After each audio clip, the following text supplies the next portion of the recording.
네, 이번 인사청문회를 어떻게 끌고 갈 것인지 여야의 셈법이 서로 다릅니다. 더불어민주당은 인사청문회 명단이 아닌 검찰 수사 대상자 명단이라며 특히 한덕수 후보자를 비롯한 4명의 후보자는 반드시 낙마시키겠다는 입장입니다. 국민의힘은 새 정부 출범을 앞둔 발목 잡기라며 비판하고 있는데요. 임현주 기자입니다. 국회 교육위원회 소속 민주당 의원들은 한미교육위원단을 방문했습니다. 김인철 교육부 장관 후보자의 온가족 풀브라이트 장학금 의혹을 추궁하기 위해서입니다. 도대체 어떤 기준으로 김 후보자 가족 모두가 장학금 혜택을 받을 수 있었는지 궁금하고 혹여나 본인 찬스, 남편 찬스, 아빠 찬스는 없었는지 의심스럽습니다. 민주당은 정관을 이용한 부정축제를 방지하기 위해 이른바 한덕수 방지법도 추진하고 있습니다. 한덕수, 김인철에 더해 수사권 분리에 반대하며 입법부를 비난한 한동훈 법무장관 후보자와 아빠 찬스 논란이 된 정호영 후보자 등 4명은 반드시 낙마시키겠다고 겨루고 있습니다.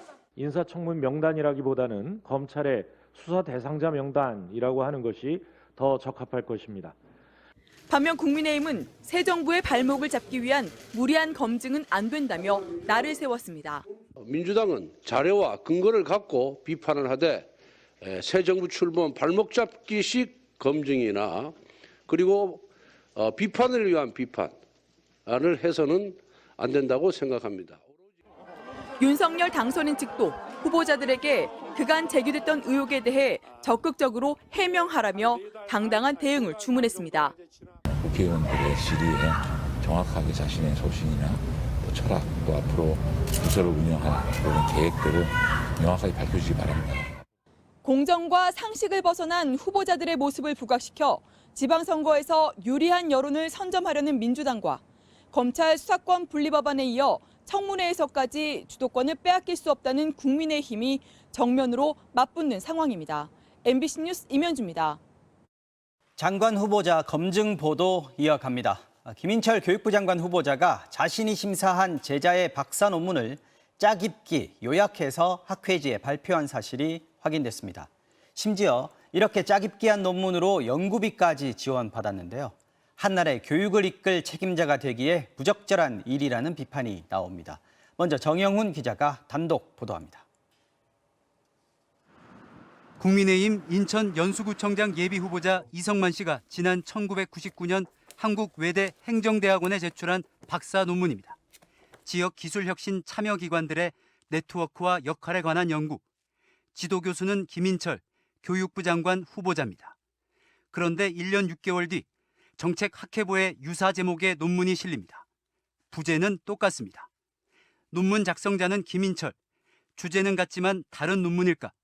MBC가 논문 전문을 입수해 비교해봤습니다. 먼저 연구의 이론적 배경 중 기술혁신의 개념을 정의한 부분, 순서만 다를 뿐 똑같은 문장들이 보입니다. 실리콘밸리의 스탠포드 대학과 휴렛 패커드 등 제시한 정책 성공 사례도 똑같습니다. 설문조사 대상, 결과도 숫자까지 일치합니다. 제자의 논문에 있던 표의 합산 부분을 잘라 2개로 합쳐놓은 수준입니다. 논문에서 가장 중요한 재현 부분, 기술 복덕방인 한국형 스타인바이스 신설을 고려하고 이스라엘 요츠마 벤처 캐피탈 방식을 원용하며 외국인 프로젝트 매니저를 영입해야 한다. 역시 모든 내용이 같습니다. 60여 페이지에 달하는 박사 논문을 20페이지로 짜깁기, 축약해 놓은 수준입니다. 사실은 저의 독창적인 논문이라기보다 오히려 우리 선생님, 지도 교수님의 도움이 컸어요. 논문을 검토한 현직 교수는 유사 문장이 50군데가 넘고 의도적으로 문구만 바꾼 흔적이 상당수라며 연구윤리 위반이라고 말했습니다. 요약했기 때문에 원 논문과 다른 것 같지만 내용적으로는 그냥 복사해서 붙여넣은 수준이다라고 해도 전혀 문제가 없습니다. 연구자가 출처 표시 없이 한두 구절만 무단으로 인용해도 연구윤리에 위배됩니다. 김 후보자는 이렇게 발표한 논문에 연구비까지 지원받았습니다. 자신이 지도한 1호 박사 제자 논문이고 그걸로 연구비까지 수령했습니다. 교육부 장관 후보이기 전에 학자, 교수로서도 자격이 없는 게 아닌가. 김 후보자 측은 두 논문의 표절률이 4%로 낮고 조사 방식을 다르게 적용했다며 별개의 논문이라고 해명했습니다. MBC 뉴스 정영훈입니다. 문재인 대통령이 이명박 전 대통령과 김경수 전 경남지사 등을 사면하지 않기로 가닥을 잡은 것으로 전해졌습니다. 사면에 대한 부정적인 여론과 정치적인 부담을 고려한 것으로 보이는데요. 엄지인 기자가 전해드리겠습니다. 임기 마지막 특별 사면의 기준으로 문재인 대통령은 사법정의와 여론을 강조해왔습니다. 국민들의 지지 또는 공감대 여부가 여전히 우리가 따라야 할 판단 기준이라고 생각합니다. 국민청원 답변을 통해 이명박 전 대통령 사면에 찬성하는 사람도 많다고 언급하면서 국민 통합을 명분으로 사면을 결심할 수 있다는 관측이 청와대 안팎에서 제기됐지만 문 대통령은 결국 사면권을 행사하지 않기로 가닥을 잡은 것으로 전해졌습니다. 청와대 고위 관계자는 법무부 심사 등의 절차를 고려하면 현 상태에서 사면은 물리적으로 어렵다고 전했습니다. 민주당 내에선 이명박 전 대통령 사면에 부정적인 반응이 적지 않습니다. 헌법적 권한이긴 하지만 이명박 사면에 대해서는 상당한 국민적 반발이 있지 않을까 이렇게 생각합니다. 국민의힘은 김경수 전 경남지사가 동시 사면 대상으로 거론되는 걸 비판하고 있습니다. 사면이 편의점에서 물건 사듯이 1+1, 2+1도 아니고 이것을 정치적 흥정의 대상으로 생각하는 순간 저는 비난의 여지가 많다고 생각합니다.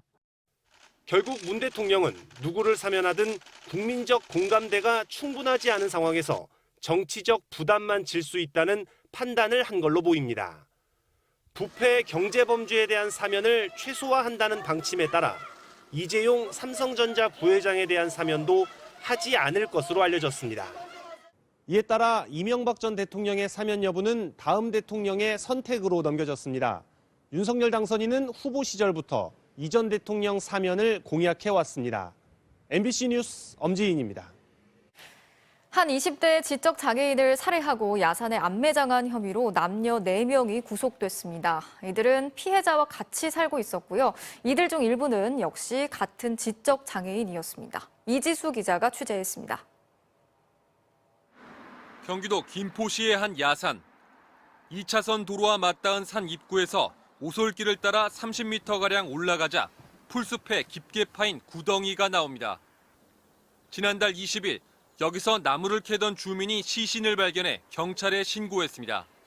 두 분이서 며칠 동안 오셨던 것 같아요. 한 3, 4일 정도 CCTV 확인하신다고. 발견 당시 부패가 많이 진행된 상태였던 시신은 지문 채취 결과 20대 지적 장애인인 것으로 밝혀졌습니다. 경찰은 피해자 주변을 조사하던 중 함께 살던 30살의 지적 장애인 남성이 공개된 바 없는 피해자의 사망 사실을 알고 있는 점을 수상하게 여겼습니다. 추궁 끝에 남성의 범행을 자백받은 경찰은 이들과 함께 살아온 또 다른 지적 장애인 여성 등 남녀 3명이 살해에 가담했다는 진술까지 확보해 모두 체포했습니다. 이들은 경찰 조사에서 피해자가 거짓말을 해 때려 숨지게 했다며 지난해 12월 중순 암매장했다고 말한 것으로 전해졌습니다. 피의자가 사체 유기한데 4명이서 했다고 그래가지고 그 4시 갔다고 다 시인해요. 사망 시점은 작년 한 12월경이 아닌가 이렇게 추정하고 있어요. 이들은 인천 남동구의 한 다가구 주택에서 함께 살면서 지난해 9월부터 석 달 동안 피해자를 지속적으로 폭행해 숨지게 한 것으로 조사됐습니다. 피해자 가족은 경찰에 실종 신고를 하지 않은 상태였습니다. 경찰은 사건에 가담한 남녀 4명을 모두 구속하고 피해자의 시신에 대해 부검을 의뢰했습니다. MBC 뉴스 이지수입니다.